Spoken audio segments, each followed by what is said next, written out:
Hello everyone, your kaiju consultant Kevin Carpenter here. As our Godzilla watch-along podcast heads into the American Monsterverse, we think it's necessary to examine Kong's Monsterverse movie as well, with Godzilla vs. Kong, Godzilla x Kong: A New Empire, and the upcoming Godzilla x Kong Supernova. The two kaiju are now very much linked.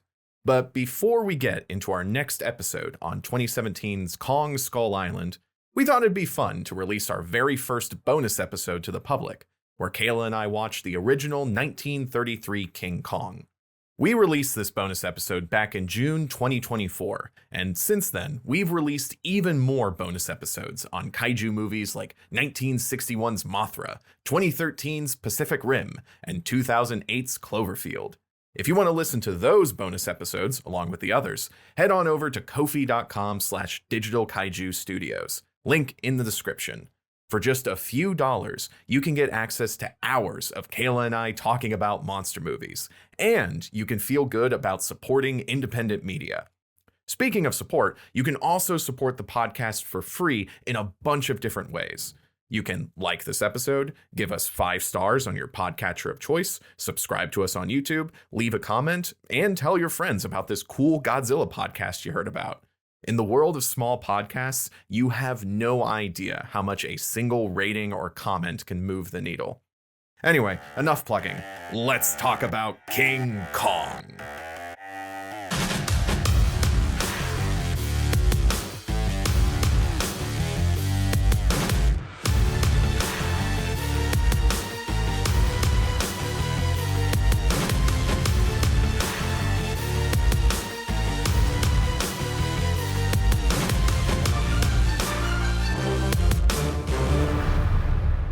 Hello everyone, and welcome to Gorilla Whale, a Godzilla watch-along podcast. I am your kaiju consultant, Kevin Carpenter. Did we want to say that this is a bonus podcast at the top? I'm going to say that immediately after this. Oh, I see. I didn't read past insert funny joke Kayla Knudsen. I didn't know. Okay, I understand. Audience, this is my co-host, Kayla Knudsen, who apparently can't look one line down on the Google document. I just got out of traffic, opened the document, hit record on the thing. There is... Alright.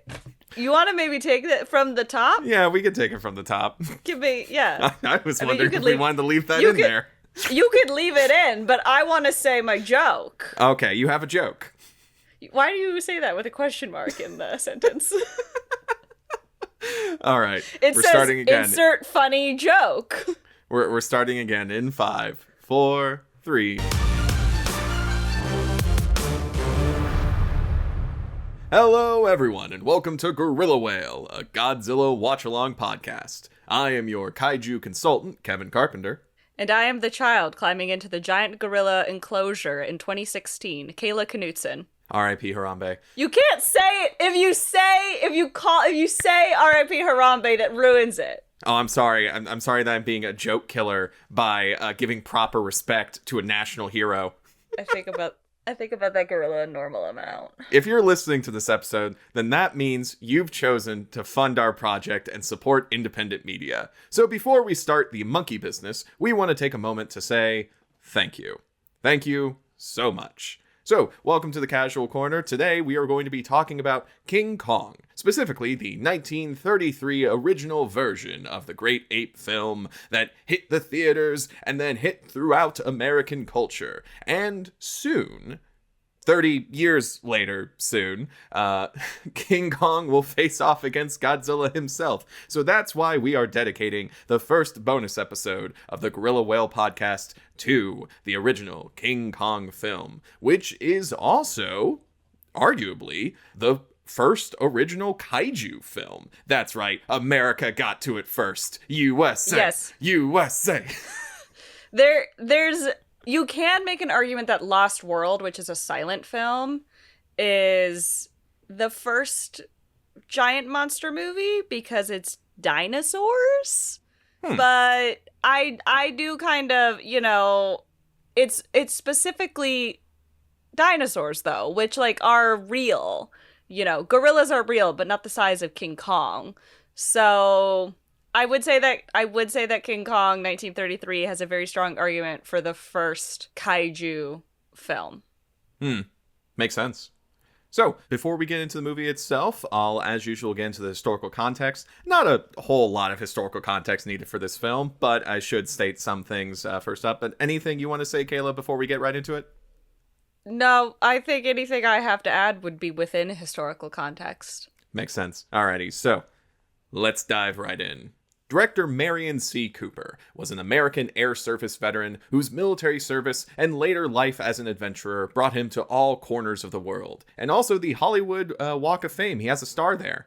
He fought in the skies of France during World War I, escaped pirates off the shore of Yemen, and developed a fascination for baboons, gorillas, and all other apes during his travels throughout Africa. In 1929, Cooper was leaving the New York Insurance Building, which was then the tallest building in the world. According to Cooper, he looked up at a passing plane and immediately envisioned a giant gorilla clinging to the top of the building and swatting at the plane. Thus, the ending of King Kong was envisioned before the rest of the movie. Cooper would begin work on the movie soon after. Plans for the movie's climax would change when, in 1931, the Empire State Building became open to the public as the new tallest building in the world.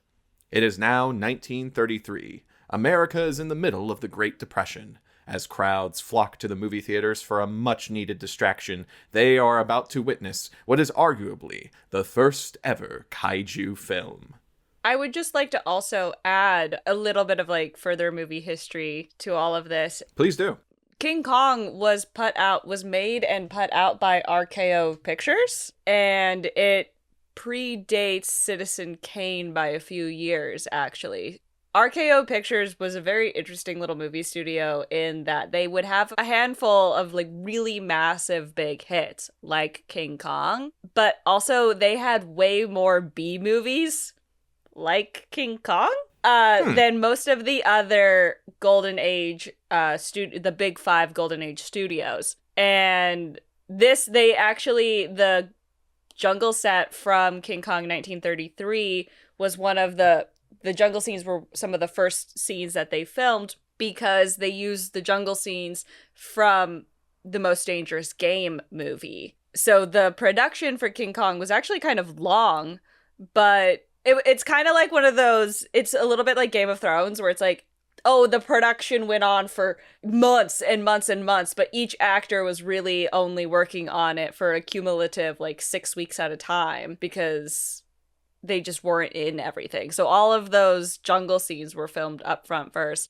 And also, of course, this film was a pioneering in special effects. I had the special effects guy here, but now let me pull up his name because I do want to shout him out by name. I want to make sure that I say it correctly too. Willis H. O'Brien. Willis H. O'Brien did the special effects, which at the time was groundbreaking. He did for King Kong and early Hollywood what George Lucas and Industrial Light and Magic did for Star Wars and the Renaissance of Hollywood in the 70s. And it was, the effects still look pretty good. There was a lot of rear projection technology, obviously the stop motion, which, and I guess we'll kind of talk about this a little bit maybe, but the Godzilla was always a guy in a suit, but the King Kong was stop motion animation. Those were all figures, and America was really into stop motion animation, and Japan seemed to be more into guy in a suit, is kind of the general consensus on that. But yeah, this was a huge hit for RKO, unlike Citizen Kane, which was a mixed reviews, kind of bit of a flop, and then Hearst was suing the hell out of them afterward. It didn't get revered as supposedly the greatest movie ever made until much later. And that's not me saying supposedly the greatest movie ever made. Citizen Kane's it's pretty good. Sure, that's okay. I don't know if I would pick it as my greatest movie ever made. It holds up better than King Kong does, I'll tell you that. I'm going to cut this clip out of the podcast and then send it to all of your film professors of just a single soundbite of Kayla Knudsen being I don't think Citizen Kane is the best movie ever made. You don't have to. I said it to their faces already. That's fair. Be true to yourself. It was good though. I liked it. I liked Citizen Kane. I was surprised by how much I liked it. This is not. I think it's interesting because it was there. You know, it's the same studio that made RKO is defunct. It doesn't exist anymore as a functioning movie studio, and it made it within a handful of years two incredibly iconic early Hollywood films that have gone on to have massive influence in Hollywood. And RKO is gone. Man, looking back at history. Also, looking back in history, this came out in like 1933. It's 2024 at the time that we're recording this, so it's like, you know, damn, almost 100 years since this movie came out. Yeah, 91 years. Thank you for doing the math. Yeah, it was filmed a lot in like Culver City and then on the beach. So I don't know if the stages are still there. The lot I think is the old RKO lot that they filmed it on. I mean, it's an indie lot now, or like an independently run lot. I mean, there's, for people that don't know, the lots in Los Angeles and elsewhere, there are studio owned ones like the WB lot, the Disney lot, etc. And then there are independent lots, which it's production facilities that rent out to whoever, like Sunset Gower they used to film How to Get Away with Murder there. I think they filmed like that 90s show there now. You know, Netflix does a lot of stuff. Sunset Gower is like unofficially the Netflix lot, but Netflix doesn't actually own Sunset Gower. They just rent out to like whoever. So there's a lot of stages around LA that are not owned by a studio, but studios just use them. And if I'm remembering correctly, the old Culver City RKO lot, because they had a couple of them, they have the Hollywood lot got absorbed by Paramount. Well, the Hollywood lot got bought by Desilu, which is Desi Arnaz and Lucille Ball. Mm-hmm. And then when Desilu got bought out by Paramount, so the old RKO Hollywood lot is just part of the Paramount lot now. But the Culver City lot got bought, and I believe it's an independent one now. Some interesting Hollywood trivia. Thank you for that, Kayla. Yeah, there you go. Visit for your bar trivia nights. Hell yeah. Now let's talk about King Kong. Yeah. Okay, give us the summary. Hell yeah. The movie begins with a quote, sourced as an old Arabian proverb. And the prophet said, and lo, the beast looked upon the face of beauty, and it stayed its hand from killing. And from that day, it was as one dead. In New York, filmmaker Carl Denham has chartered a voyage on the ship The Venture for a new film. Denham, who is totally not a self-insert of director Cooper, we'll get back to that later, specializes in traveling to exotic locales and filming wildlife. For his new project, Denham will try something he's never done before: female representation. Keep going. It's fine, keep going. Denham meets a young woman randomly on the street named Anne Darrow and promises... He goes looking for her. He goes looking for a woman. It's not random. Yeah, he is looking. He's hunting. No. He's leaving tomorrow, and he's like, I need a leading lady, and so I'm just going to walk the streets of New York and find someone. Okay, hold on. Just a little bit of context, extra context here. You're glossing over. Okay. He does... In the very beginning of the film, an agent is coming to Carl Denham to be like, hey, so-and-so doesn't want to do it because we don't know what this project is. There's no information about where you're shooting, how long it's going to take, etc. You have a shitty reputation. And he's like, no actress will work with me. Red fucking flag right there, baby. And we'll get into this more. And then he's like, I'm gonna go find a woman off the streets. I think he says, he's like, I'm gonna find a woman to be in this picture if I have to go marry one, what he said. He does say that. So it's not like he didn't procrastinate. He simply couldn't get anyone to work with it. He was contacting all of the agents in New York to try and find an actress. So I just feel like it was a little misrepresentative to say like that he hasn't, because his choices and practices as a filmmaker are important. I want to make sure that we're accurately representing how terrible of a filmmaker he is. So yes, he is exhausted. The regular no SAG-AFTRA actress will work with him, so he's got to go non-union off the street. You know what? Honestly, Kayla, I appreciate that. Thank you for keeping me honest. There's one mouthy babe in this movie Uh,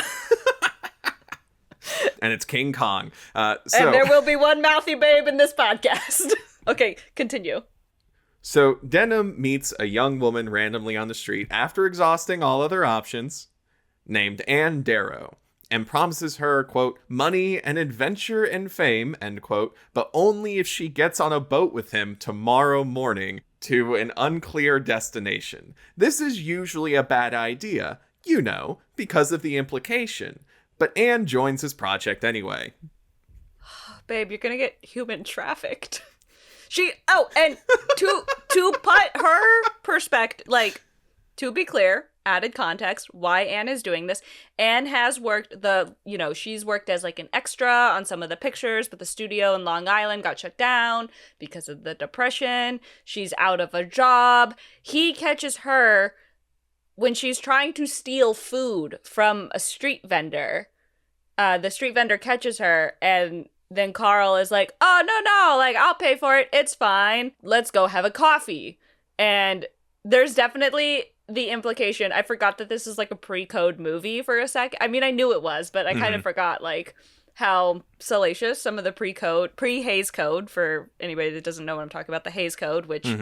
it's a pre-code movie, so I forgot how salacious it was going to be. And she absolutely thinks, oh, he's going to now ask to sleep with me as a favor for, like, saving me from getting arrested. And he's like, I'm not that kind of guy. And it's like, no, you would only exploit people in other ways. Yes, so she's in a bind, and he saves her, and she desperately needs a job. So that's also, I think, important context. I do have to give another bit of Hollywood trivia, actually. So Wes Craven, the guy behind the Nightmare on Elm Street movies, he actually met his wife on the way to filming the Swamp Thing movie. And his wife, Mimi, was a flight attendant at the time. And so Wes, while on the plane, got obsessed with her and literally, like, on the plane was like, hey, come be in my movie. I'm a famous director, man. And Mimi at that time plays like the secretary to the main bad guy in Swamp Thing, and then later on they got married, and then Wes Craven died, R.I.P. And Mimi Craven did get remarried, but she kept the last name. Yeah, I would too. It's a baller last name. That sounds like a lovely little story of just, like, I mean, the way that they used to pick people to be in movies was. And, okay, like, a little bit of tea. Some of the things that the Paramount tour guides tell you are not entirely true. But I think this one does have kernels of truth in it. Was one of the ways that they would pick actors.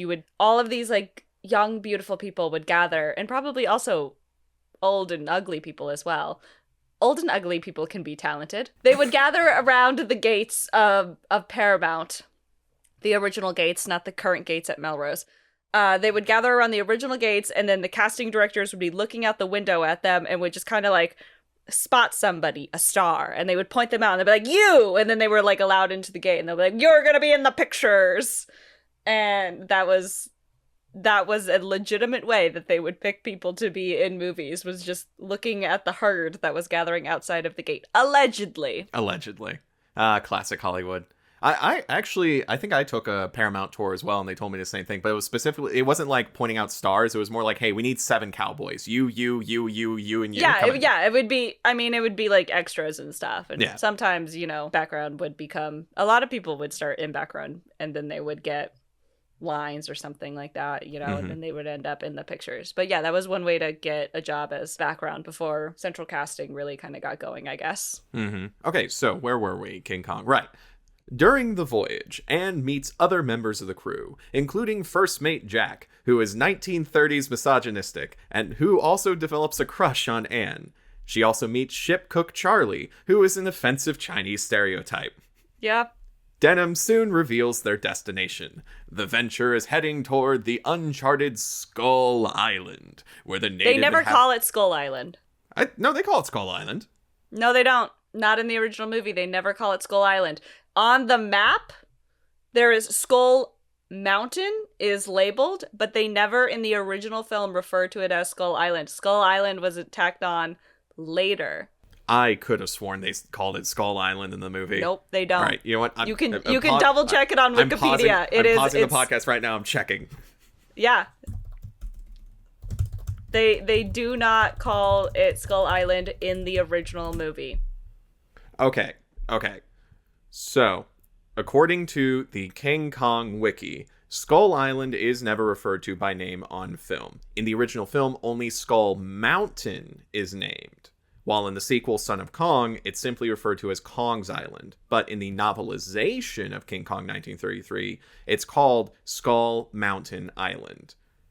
Fun fact about the novelization, by the way, the novelization was based on an earlier screenplay of the film, and then... Which includes the deleted insect scene, I am aware. Yeah, and then the copyright on that lapsed, and that's why King Kong is in the public domain. Yes, the novel version of King Kong is... The novel King Kong is in the public domain. The film King Kong is absolutely owned by Warner Brothers. Yep.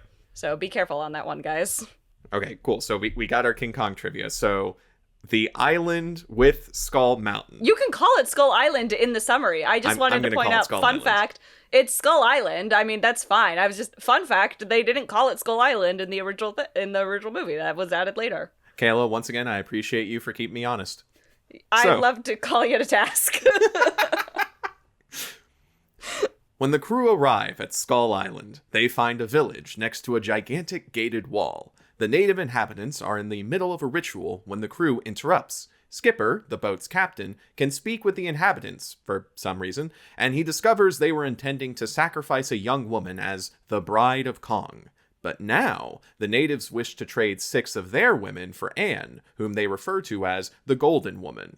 The crew refuses She is blonde. She is blonde. It was very important that she was blonde. I think they dyed her hair for the movie, because they're... Like, the original actress was like a brunette or something like that, and they were like, no, she has to be blonde.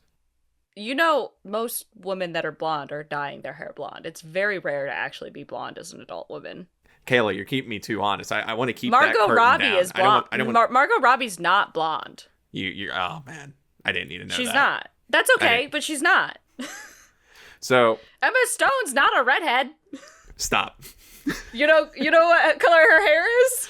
I don't want to know. It's blonde. I want to keep her blonde. easy A persona in my mind. She's actually blonde. She changes it to red. Incredible. Go on. So the natives wish to trade 6 of their women for Anne. The crew refuses this generous offer, and then they leave. That night, Anne is kidnapped by the natives. The natives continue their ritual, and soon, the giant ape Kong appears and takes Anne away into the jungle. The crew of the venture race off after them. This turns out to be a bad idea, as most of the crew is killed by dinosaurs and Kong himself, leaving only Jack and Denham alive. Anne watches as Kong fights a T-Rex. It's awesome. Kong then takes Anne back to his mountain lair and starts undressing her. Not awesome. Pre-code movie, baby. Pre-code. But then, a pteranodon flies down, and while Kong's tearing it to pieces, Jack grabs Anne and runs away with her, back to being awesome. Kong follows Anne and Jack back to the natives' village and goes on a rampage. But thanks to a supply of gas bombs Denham brought, the crew knocks Kong unconscious. They then chain up this big black being, take him away from his home, and exploit him for free labor. By displaying him as King Kong, 8th wonder of the world. We'll talk about that, too. Back in New York, Kong is presented to a full audience. The crowd goes wild, but as reporters take flash photography, Kong freaks out, breaks his chains, and escapes into the city. Kong searches for Anne, at one point grabbing a random woman from her apartment and then throwing her to the street below. She was brunette. I do kind of wonder, actually. Well, he does... There's this moment when he's undressing her where he, like, tickles her and then sniffs his fingers in a deeply, deeply implied to be sexual way. Oh, yeah. Thank you, music. And I do kind of wonder, if that woman had been blonde, would he have noticed? Or would he have spelled and be like, nope?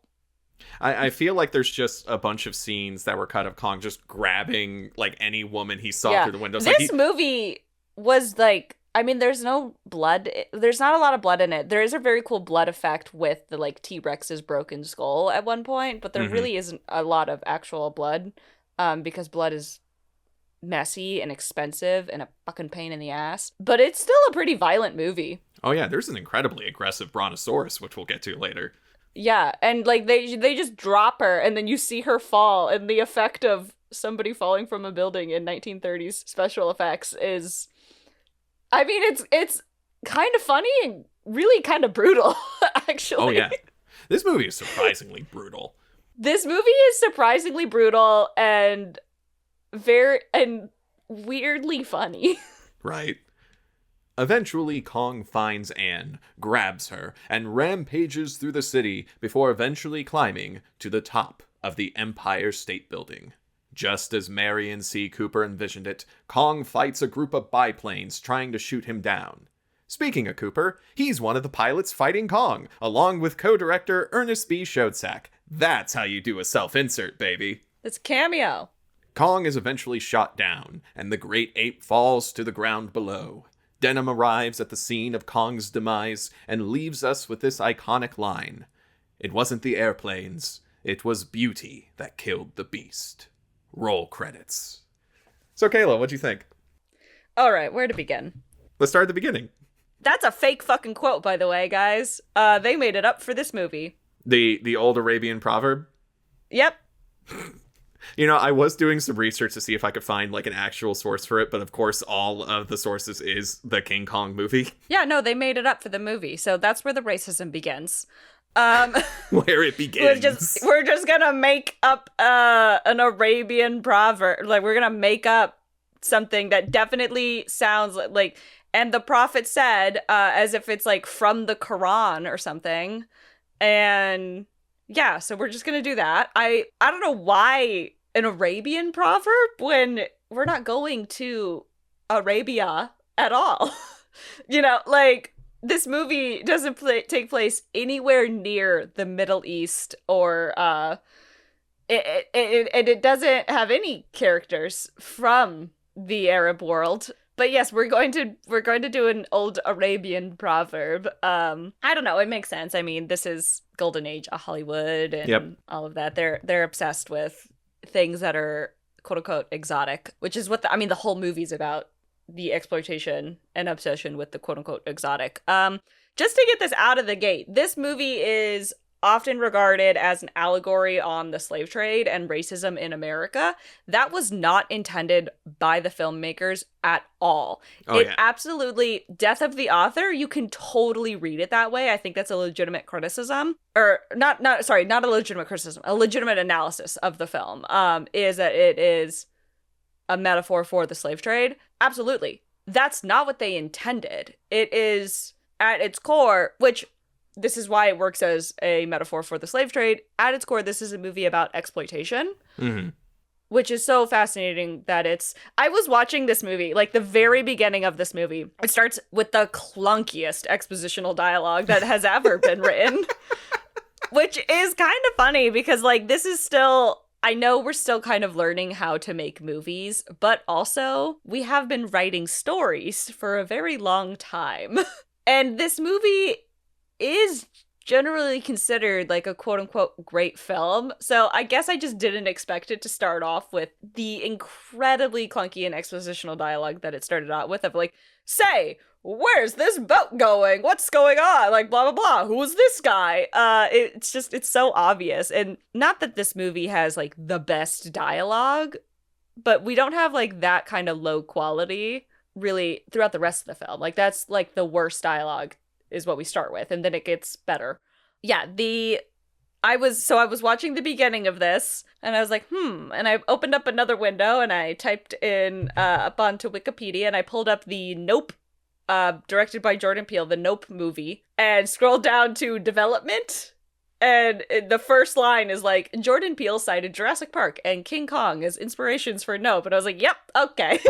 That makes a lot of sense, because Nope is about exploitation, and King Kong is about exploitation. And we'll have to do a bonus episode on Nope at some point. There's a giant monster in that. Oh, absolutely. Yeah, absolutely we'll do that. I do think it is like a good movie about like exploitation, though. I think it's fascinating. It's interesting because Anne's being exploited as much as Kong is. Kong is the villain and the victim of the movie, and Anne's just the victim, and she spends this poor woman's lungs and throat.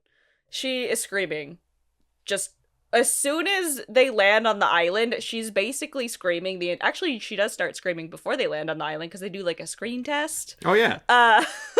So she's a good screamer. She's like, in many ways, perhaps the first Scream Queen. It's funny that you say that. There's another bit of King Kong trivia. Like all the scenes where Anne is being carried by King Kong, they made this like giant monkey's paw to actually hold her, and then they would actually raise her high up in the air in order to shoot these scenes. So all those scenes where it's like her close up gripped in the palm, she's actually being gripped by a giant monkey hand, and she is screaming for real because she is scared about slipping and falling. Yeah, I would be too, with 1930s standards of safety. The stunts, I mean, this is insane. Back when we shot at horses with live ammunition. Yeah, Jesus. The things that they were doing, I mean, there's been some crazy shit that modern movie making does, and there have been just like the other thing about this movie, and the reason I get so mad at Carl, like, people have died making movies even into the 2020s. I mean, of course, we all like the Rust movie set, and Helena Hutchins is the most recent case, I believe, or the most well-known recent case of somebody dying because of unsafe practices on a film set. Brandon Lee is a really famous case. The Twilight Zone, that's an older one, but so Sarah Jones was a camera assistant on Midnight Rider, which was a film that was filming in 2014. It was like an indie one, and they were filming on a train track. And when you are filming by a train track, you are supposed to communicate with like the train company or the Department of Transportation. Like, there are channels you go through to be like, hey, we would like to film, submit the paperwork, blah, blah, blah. They'll stop the trains, etc. They didn't do that. Oof. And they were on a train trestle, like, which is a bridge above the river where the trains go over. I didn't know I grew up in the desert, so I didn't know what it was called. I was like, this is a railway bridge. You didn't know about bridges? I mean, yes, I knew about bridges, but not bridges over rivers. Oh, yeah, because there's no water in the desert. That's right. I mean, we have rivers. They just don't have water in them. Aren't those just trenches? We call them washes. But we do call them rivers. Anyway, back to... Every day I'm forced to learn more about desert life. They would basically they were on the bridge filming, and then the train would come, and they would have to run off of the bridge, which is, of course, a totally wonderful way to do this, and absolutely no way it could go wrong, right? No, she got caught on she was trying to, like, grab the camera or something, and basically got caught in the bridge and struck by the train and killed. Ugh. And that was 2014. And there was a PA that got seriously injured, I think paralyzed, on Batwoman a few years ago. So accidents are still happening even with like modern safety protocols, because incompetency is not something that, if we could cure incompetency with modernity, then, we would be living in a freaking utopia. And so it's being somebody that has absolutely, like, I've worked on sets, and I've worked on sets that are very, very serious about safety, and I've worked on sets where I'm like, I've never personally been put in a situation where I felt truly, like, unsafe. I will say this, like, you don't need to go hunting through my IMDb and trying to figure out, like, where I almost died on a film set. Like, that, I've been very fortunate that has never been a thing. But yeah, because it's all about exploitation. Like, it's all exploiting people who are trying to do their dream job, and that's why these things can happen, because people are willing to put more of themselves on the line for art and for their dream. And that's what King Kong is about, and like the tragedy of exploitation. It is also a deeply, deeply racist and misogynistic film. Oh yeah. So do we want to we kind of touched on the racism, but do we want to hit the racism or the misogyny first?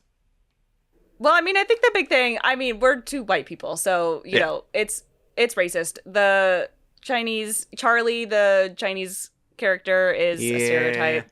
The island natives are a stereotype. They're depicted as like savages, as uncivilized, as like violent and brutal. Interestingly, I think Kong, when Kong rampages in their village, the way that he kills them seems to be so much more vicious and brutal than the way that he killed the half of the ship crew, which he mostly killed by knocking them off of a log and then they fell to their deaths. We are shown multiple times him like stamping on over and over, like stamping and grounding into the ground the natives, and it just felt so much more brutal because we're not supposed to see them as like human.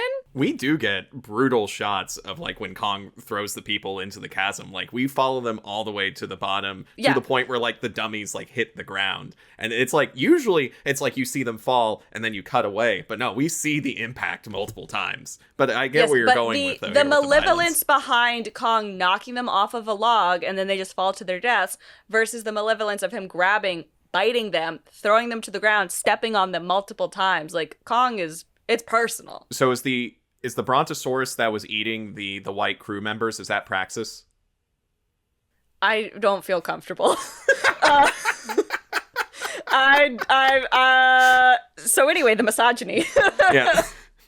So one thing I will note on the racism though, yes, Charlie the Chinese cook, very racist caricature, and the natives also racist caricatures. Something progressive for 1930s Hollywood is that they are played by actors of the race they are portraying. Yeah. Usually that's some yellow face or blackface stuff going on, but yes, that is in yes, in a moment of wokeness, they cast people that are actually of this race that they're going to depict in incredibly stereotypical and one-dimensional ways. Give it up for Cooper there. And going back to like the reading of this as race relations and the slave trade, like, I mean, yeah, he's carted around in shackles. He's depicted as like the way that, black men raping white women as like being a thing that you'd have to watch out for. Like, that was the Jim Crow, that was a racist story. Mm-hmm. I fully believe that Cooper stumbled backward into the racial allegory there. Like, I fully believe he was absolutely. Like, all right, I want the climax where the monkey is on top of the building swatting at airplanes. So, and then he worked backward from there, and he's like, well, I gotta get the monkey to New York somehow.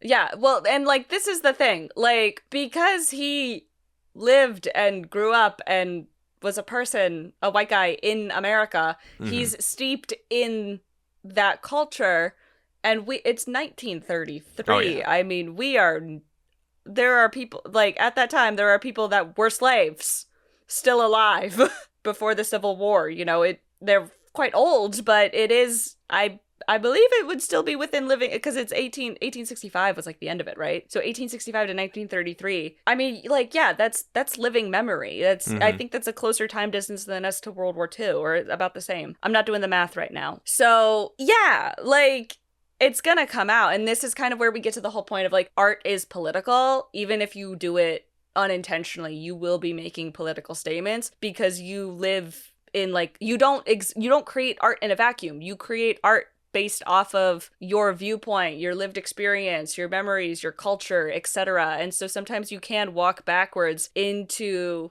political statements that you never meant to make. And in this case, I mean, Kong is sympathetic. Like, oh yeah, again, he walked backwards in all of the racism and racist depictions in this film. He did walk backwards into a somewhat progressive, at least sympathetic viewpoint of like, there is criticism here for like, you would read it as like, this is critical of like the slave trade and race relations in America and just all of that. And I mean, we'll kind of go through the movie like chronologically too. Speaking of cultural practices, we're talking about the cultural racism of the 1930s. Let's talk about the cultural misogyny of the 1930s, because boy. I feel Yeah, I mean, I'm sure there are people that are way more qualified that could talk about all of the race stuff in King Kong. I can talk about the misogyny for sure. I'm sorry. I want to go into one of my favorite lines. They're on the boat, and they're talking about how they need a leading lady, and I think it's Denham who's like, "Holy mackerel! Do you think I want to haul a woman around? But we need a romantic lead. That's what the audiences want today." It is fascinating. Again, this is a movie about exploitation. So the violence against people of color that we find in this film, including if Kong is supposed to be a stand-in for Black people, the violence against Kong and what that means metaphorically, the violence against women in this film. Why do all of these giant monster movies have human sacrifices? Listen, I know it's an old trope. Ariadne and Andromeda and Perseus is one of the oldest let's sacrifice a woman to a sea monster kind of a thing. Oh, where do we even... Let me bring up my notes here. Before you get into it, can I go into another one of my favorite lines? Yeah, you can talk over me. Cool. So I'm giving Kevin such shit for no reason in this episode. No, you know what? Hashtag respect women. Kayla, if you want to speak your piece as an ally, as a ally to women, I shall sit back and let her speak. Oh, he's such a good. Okay. Oh yeah. Well, I guess he doesn't want to. Carl is also a misogynist. He's not interested. He's a documentarian, by the way, basically. Mm-hmm. 1930s, it's so early that we haven't necessarily gotten into super definitive categories on like fiction films versus documentarian films. Like they're all pictures, What we know about him early on is that he goes to dangerous places to film wild animals, and then sometimes people die. Later on, he actually mentions a camera guy who dies because the rhino got him and the camera guy was too slow. And I felt red flames on the side of my face. And he says all of this like so casually. So it is established very early on that Carl Denham is reckless. He has very little regard for safety of himself or others. And as the director of the picture, you are in charge of the crew and their safety. So I hated him immediately. Also, like he's putting a woman in the picture because sex sells is basically the gist of it. Yeah. He kept getting negative reviews because his films were kind of boring because there was like no pretty face to look at, I believe is the quote. So he's like, fine, I'll put a fucking woman in the picture if that's what the audiences want. The woke mob is getting at me. It's not really like the woke mob. Like, it's not... 1930s it's not a super woke good... have a woman. It's not like a super good sort of allegory for like the woke mob and this concept of like, we're all, like, this is a conversation that we've been having since the dawn of stories. He's putting, like, it is specifically, we want a pretty thing to look at. I mean, the entire freaking movie, he keeps saying, Beauty and the Beast, Beauty and the Beast, Beauty and the Beast. And we're like, we fucking get it. Maybe this is where Walt got the idea to rip off that story into a Disney movie. It was he watched King Kong and they kept being like, Beauty and the Beast. And he's like, you know what? Let's do it. And we'll make them sing. Yeah, so he just needs a pretty girl to like be in the picture and be, a smile and a pair of tits, basically, which for a very long time was a lot of what women were doing in film roles. And that's not to say that there were not pictures that had quote unquote strong female characters that were like, actually like good, compelling female characters in Golden Age Hollywood. Of course there were. There were also a lot of women working in Golden Age Hollywood behind the scenes in addition to in front of the camera. But it is kind of interesting that there's just so much blatant misogyny, and it's so much of like, she's just something to look at. She's just here to be pretty. She's a bother. Like everybody, all of the time, every scene is like, she's so annoying. It's such a bother to have a woman on the ship. It's such a bother to have to deal with a woman. You're kind of okay, I get. We'll get into Jack. Wait, can we get into Jack? Because I want to get into Jack. I want to examine Jack real quick. I'm just real quick. they're so pissed that they have to have this woman, and the whole point of having this woman is like, we'll have somebody pretty to look at.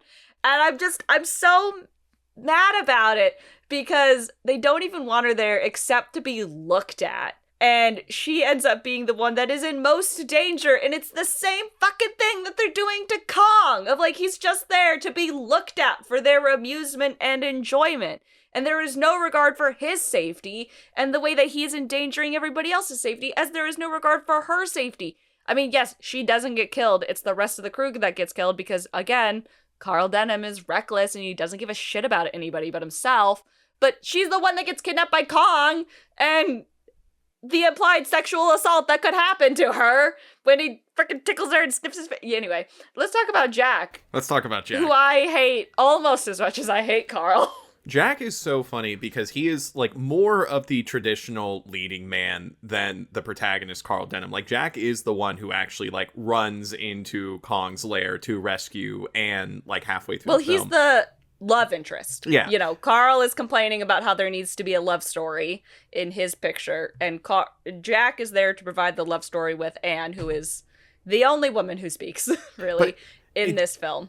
It's so funny because like their meet cute is Jack turning and accidentally popping her on the chin with his fist. And then it's like, oh, you hit me, haha. And then they have a conversation where the entire time Jack is like, I hate you, I hate women, I wish you weren't on this ship, this sucks that you are here. And she's like, oh, haha. And then there's a later scene, like right before the natives kidnap Anne, where like they have a conversation. I had to pause the movie because I had to think about what Jack said. There's a point, hang on, I wrote it down.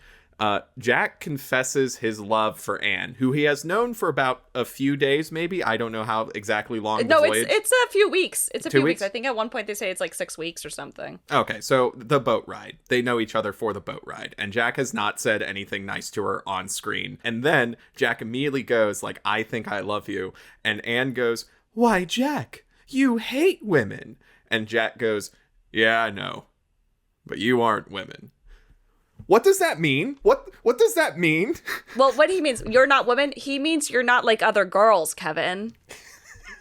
That's literally what he's saying, is like, well, you're not like other girls. Earlier, in one of their earlier conversations, which, by the way, I just want to go back real quick. When Carl is talking about finding an actress for his picture, he's complaining about, you know, nobody wants to work with him, and the agent's like, yeah, because you have a bad reputation and you won't tell anybody what this project is and nobody has any information. Because they basically say this, but it's really interesting that the agent is like, it's a consent issue. Like, nobody wants to do this because you're not allowing them to consent to the danger. You won't tell anybody how dangerous any of this is. Carl is the only one consenting to danger. The crew, the actresses, like, all of them are being duped and led into a freaking hellhole of dinosaurs and giant apes. So yeah, I just wanted to make note of that real quick before we like kept going. Mm-hmm. And then, okay, so yeah, in one of Jack and Anne's early conversations on the ship, Jack says to Anne, well, you're all right, but women just can't help being a bother. Made that way, I guess. You do kind of get the impression, okay, progress and isms and views on men, women, gender, sexuality, race, etc. These are not straightforward lines. Mm-hmm. We go back and forth. They're wavy. It's complicated. It's cultural. Minds change. Famously, pink used to be a strong masculine color until Hitler used pink to denote gay people in the Holocaust. And suddenly, oh, nope, pink is for girls. And boys are blue. When previously blue was considered to be soft and feminine, like mm-hmm. All of it is a construct of our culture. You do kind of get the impression that Jack's masculinity and his misogyny is like, he's not normal, basically. Like, you kind of get the idea that Jack being so misogynistic, you're not supposed to see that as like, that's just how every guy was in 1933. I do think it is kind of just like, Jack's a little bit more of a chauvinist than maybe the average guy might be. Mm-hmm. It's not like there wasn't way more, 1933 women, we are 40 some odd years before women can have a bank account and a credit card without their father or husband signing off on it. I mean, not that I don't think they had credit cards quite yet in 1933. I don't know. It was the Great Depression. It was an economic crisis. Who knows? Looking it up. They had credit at some point. I don't know banking history details. It's fine. So real quick, according to CapitalOne.com, the first consumer credit card was in 1958. And then okay. Yeah. So we're about like 25 years to the first credit card. Anyway, quick history So fact. we're about 25 years before women are not allowed to have a credit card. But there's an interesting read here where Anne is being sought after by two beasts. She's being sought after by King Kong, but she is also being sought after by the chauvinistic Jack. And Jack, by the end of the film, he gets tamed. He puts on a suit. He looks nice. He goes out to the movies with his gal. Yeah. He even comments, it's that when they do the show to show off Kong, both Anne and Carl are like, wow, Jack, you clean up nice. And he's like, thanks. It's like my first time wearing a suit. Or my first time wearing a tux. It's like a tux. He's like, yeah, I've never worn a tux before. It's my first time wearing a tux. Yes, you're absolutely correct. Jack is the white guy who performs good, strong, wholesome, hot-blooded American masculinity and is protective of Anne and wants to protect her from the savage beast and the island and predators and stuff. Yes, he is tamed just enough to be a respectable husband. They get engaged. The whole Kong show is literally apparently the day before their wedding. Incredible. Insane. I would not have scheduled my wedding right after the premiere of my animal show. No, I would have it at the Kong show. I would be like, all right, now Kong is the officiant. Kong's in the background, and then both of them get on stage. Carl's in the back, like they put peanut butter in Kong's mouth, and then Carl's in the back speaking into a microphone, so it kind of is like, oh, the monkey is officiating the marriage. Oh my god.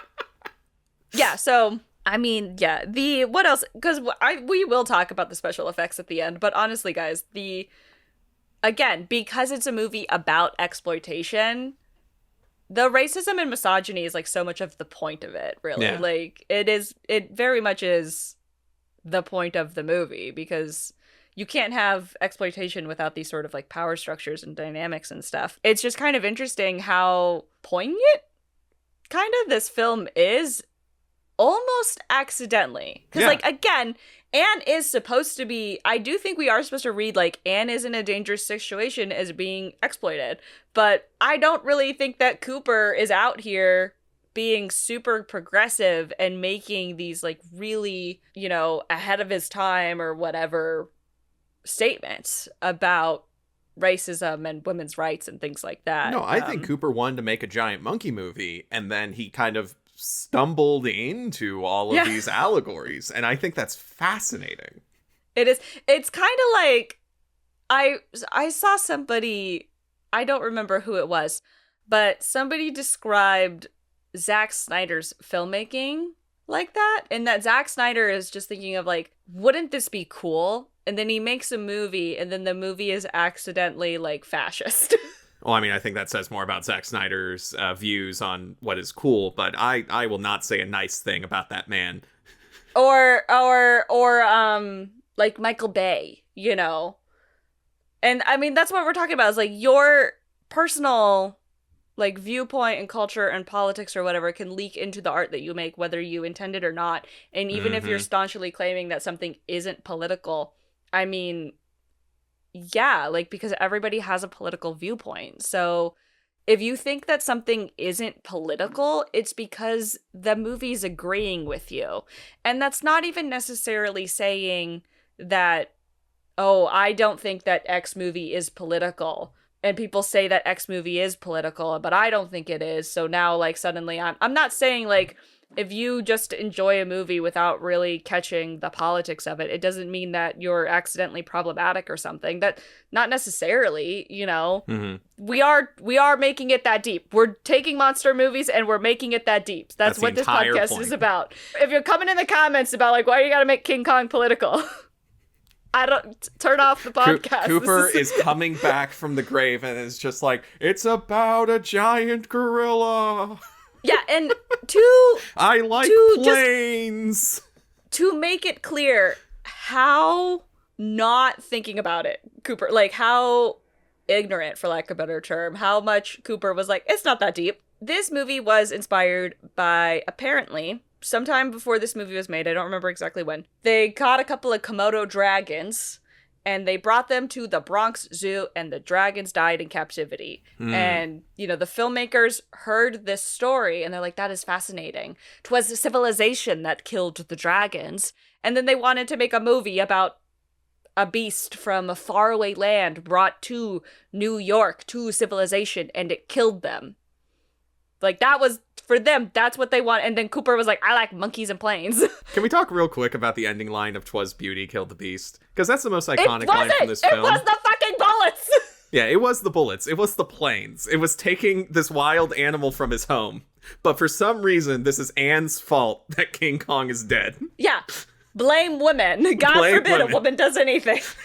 And I mean, this is not the whole "'twas beauty that killed the beast." I'm calling this out as like fake deep. Like, this is not us being like, people don't, or guns don't kill people. People kill people with guns. You know, no, like, Kong never would, like, they put Kong in this position and then he escaped and they killed him for it. And notably, Kong escapes when they bring him out to Broadway, you know, they bring him out onto the stage or whatever, and then they bring out Anne and Jack in front of Kong, and then the reporters come out, and they're taking pictures of Anne, Jack, Carl, and Kong, the worst family photo ever, and the lights are flashing and going off, and I do love that it's, like, the flashing camera lights that really, like, sets Kong off. Hello, paparazzi. Then he thinks, because his last experience with big flashing lights was when he got by a gas bomb and knocked out, and then somehow transported on this boat, which was the correct size for Kong, which, if you're paying close attention, Kong does kind of change size throughout this movie in relation to his, like,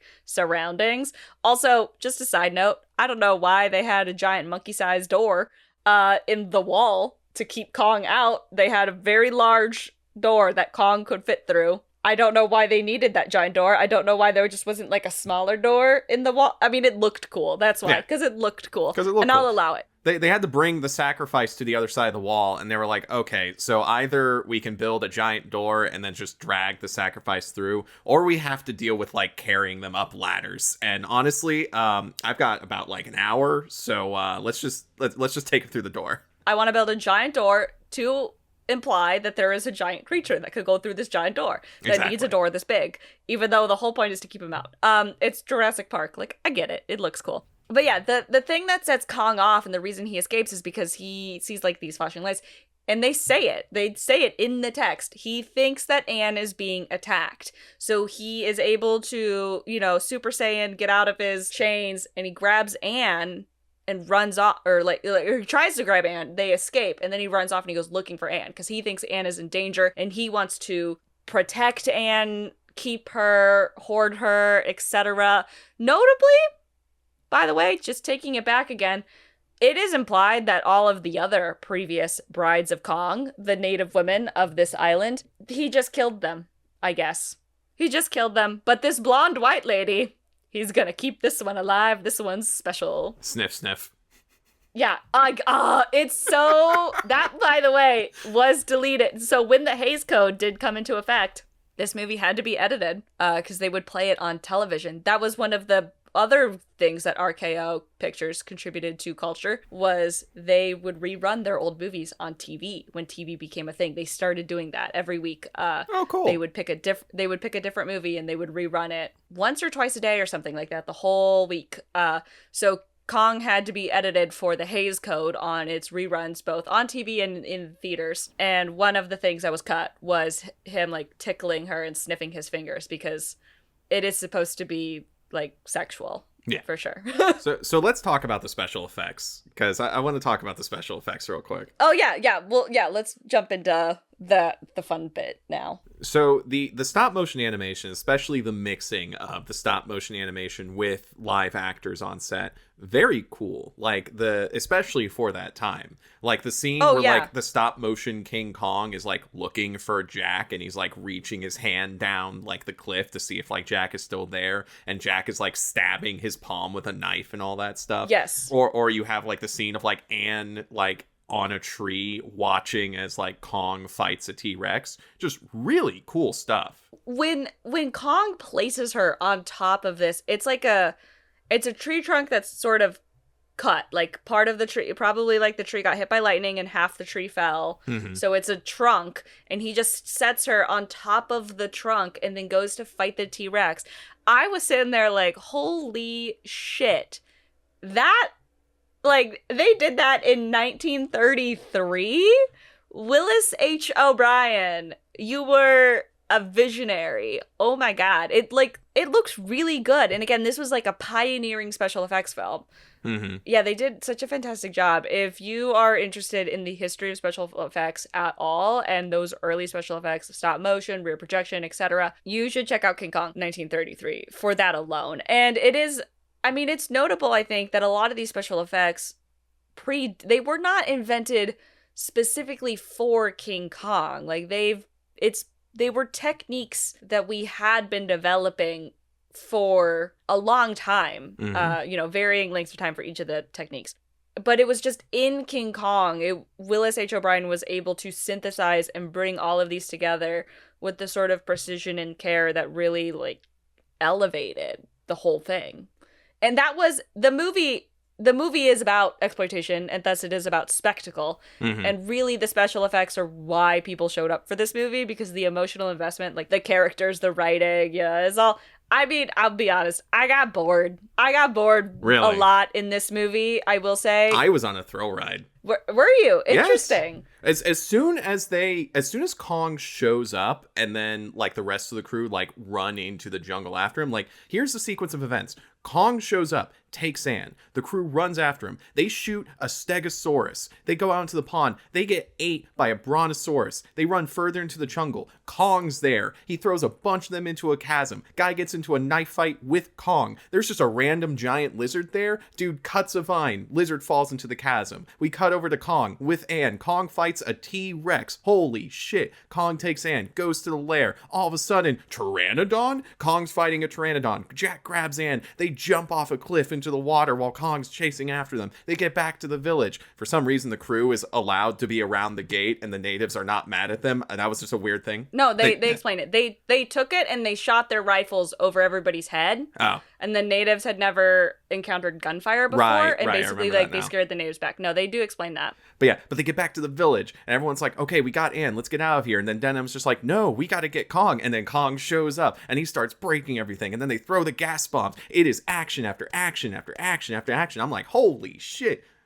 So yeah, I had a good time. I had a fun time watching this movie. You were into the spectacle. Kong, by the way, for the audience, Kong doesn't show up until 42 minutes into this hour and a half long movie. I felt the sequence was long. I felt that it was all kind of long. And the thing is, I think it's great that you were completely enthralled by it. I love that we had different reactions to it, if nothing but for the sake of the discourse on the podcast. I lacked emotional investment. And that's kind of where the whole thing with, this is a larger thing in action movies and special effects heavy movies. But I was watching King Kong and watching this prolonged chase scene, and I just had the thought of like, this is a Transformers movie in many ways. Because to me, a Transformers movie, it's quintessential popcorn movie. You go in, your senses are completely overwhelmed for 2 hours, sometimes 2.5 hours even, I think. Oh, those movies can be so long. Some of those movies were like 3 hours long. But say you're sitting there and you're like, whoa, this is so exciting, blah, blah, blah, munch, munch, munch on my popcorn. And then you walk out and you're like, what was that movie about? I don't know. Because there's the emotional investment.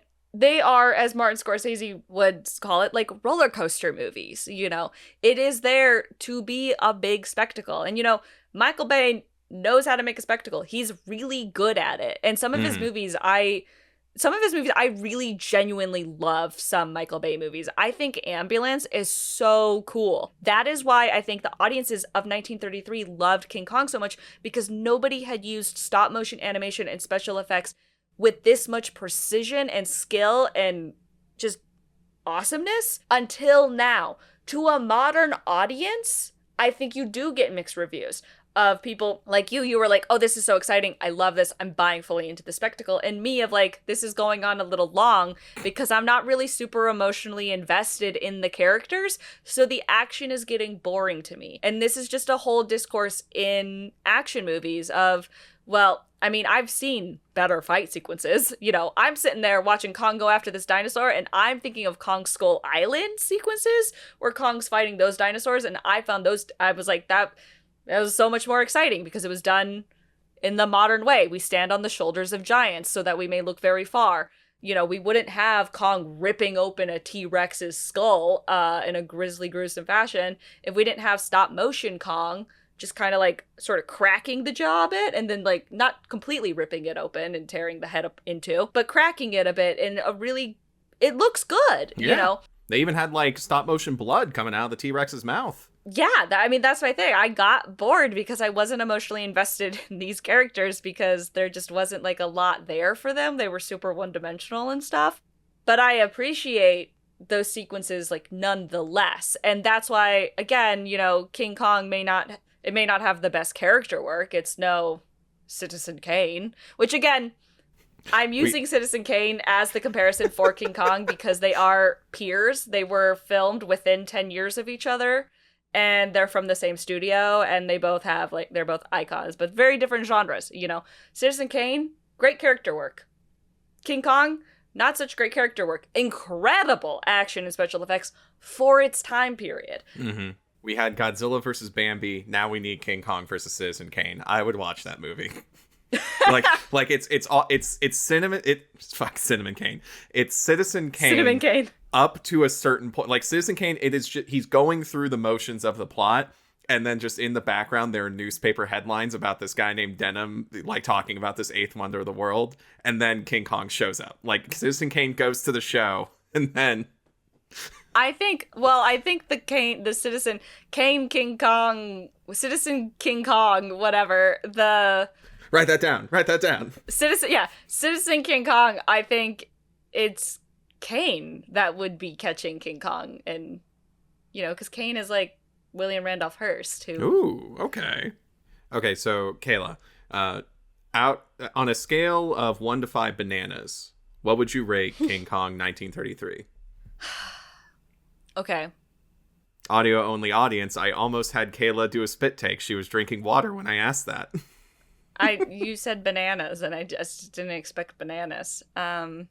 Well, on the one hand, again, we must look at these films in an academic, like, cultural sense of, like, what they have done, their legacy, etc., cannot be ignored.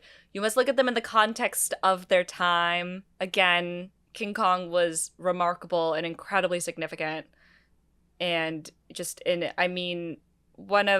was an early monster movie, horror movie, adventure film that crossed all of these genres. And oh my god, the Wikipedia says that Rotten Tomatoes has ranked it as the greatest horror film of all time.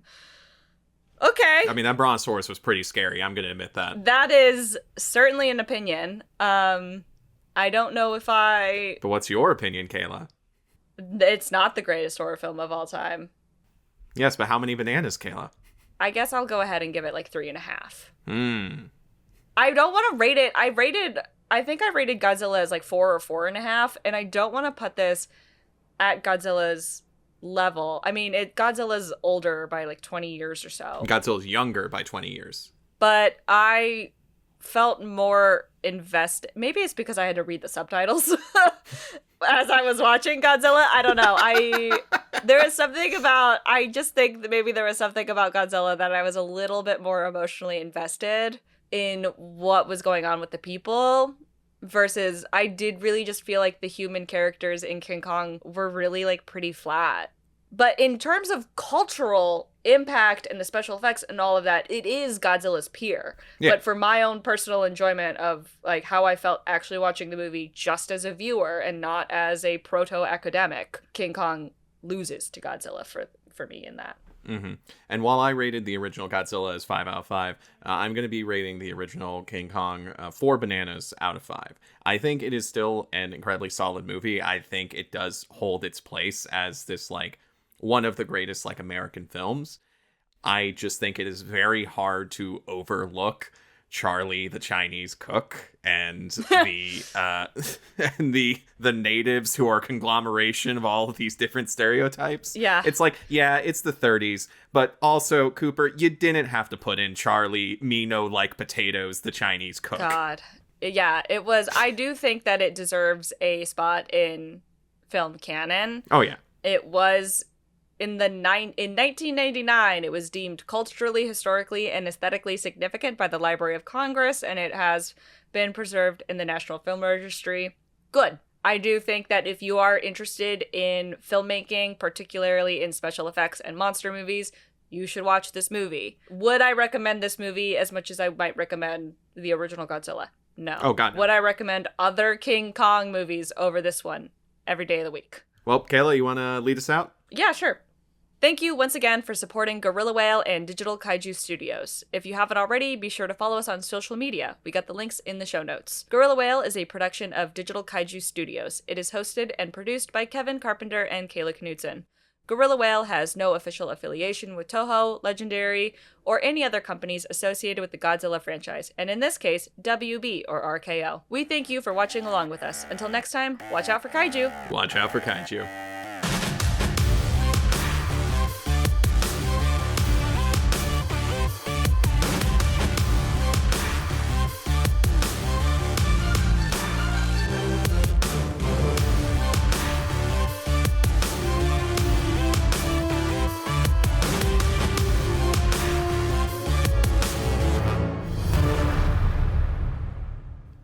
All right, one last thing I forgot to mention, because Kayla, you were picking up the smaller details more than I was in this film. I was a little bored, but I'm yes. Did King Kong have any sort of lightning powers? No, he had no powers. He can. That's the whole thing with him, because like he can be defeated by normal weaponry and he has no powers. So that's why the argument is like whether or not he's actually a kaiju. Cool. Keep that in mind. What? Just keep that in mind. Does he get, what do you mean? Does he, I've seen other King Kong movies. He doesn't have superpowers in them. Kevin, what do you mean?